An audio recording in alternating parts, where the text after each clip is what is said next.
What's up, everybody? My name is Shannon and I am still waiting for my Satyr, and today we are talking about Hunger by Michael Grant. So this is the second book in the Gone trilogy, and we are continuing on after the events of the first book. So in the first book, it was all very Lord of the Flies meets heroes. We've got kids with superpowers. All of the adults have disappeared. There's this weird darkness thing in the mines and the coyotes and pack leader. It was absolutely insane. In this book, it's a little bit more about like how the kids are dealing and like how the kids are like starting to figure out like, okay, well, we kind of need to figure out like a government system, a hierarchy, like a currency, how are we distributing food, like all of that kind of stuff. And it's interesting to see how kids do that. Like, it's almost like a psychology study to see in this isolated environment, and especially with like the divides that start to form between kids with powers and kids who don't have powers, how exactly they go about working this stuff out. And it's really cool because what happens is we still have like the kids from Perdido Beach versus the Coates kids. They're still very isolated. They're not talking to each other. They're still like a very clear divide, us versus them. You're either with Sam or you're with Kane.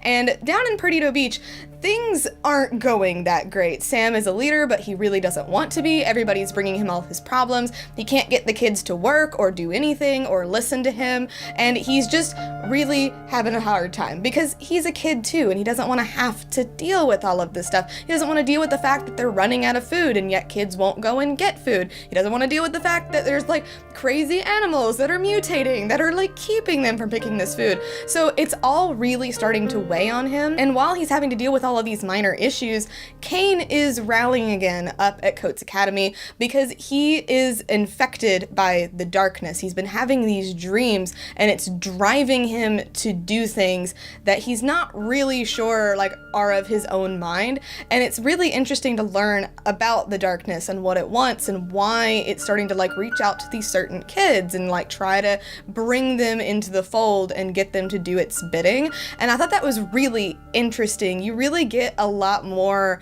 like political intrigue almost. There's a little bit like with racism, there's some us versus them because we do start to get like normal kids versus the mutated kids and all of this sort of stuff. And it's really fascinating to see. It gets really dark. Like sometimes I wonder about this author and like how it's writing these children, but at the same time, like it's a very dark story just in general. And it is very interesting to see. I do have some problems with this book.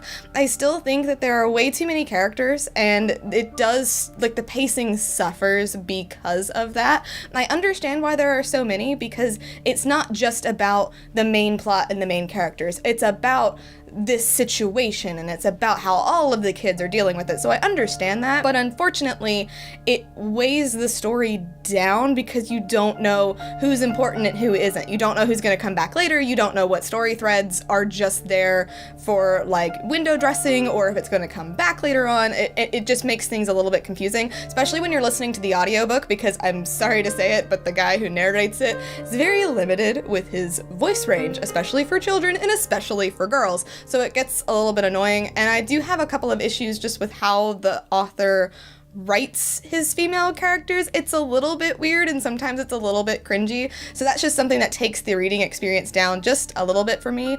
But regardless, I still really like this series. I'm still really excited to see where it's going to go because it's going really strong right now, and there are still like a lot of secrets and a lot of mystery, a lot of intrigue that I want to know about. So I'm excited to see where it's going to take us because this is a very long series. So I'm so excited to see where exactly it's going to go. So I am giving this book an A-.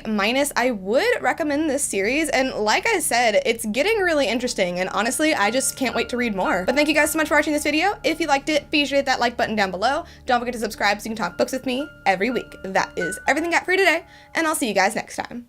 Bye!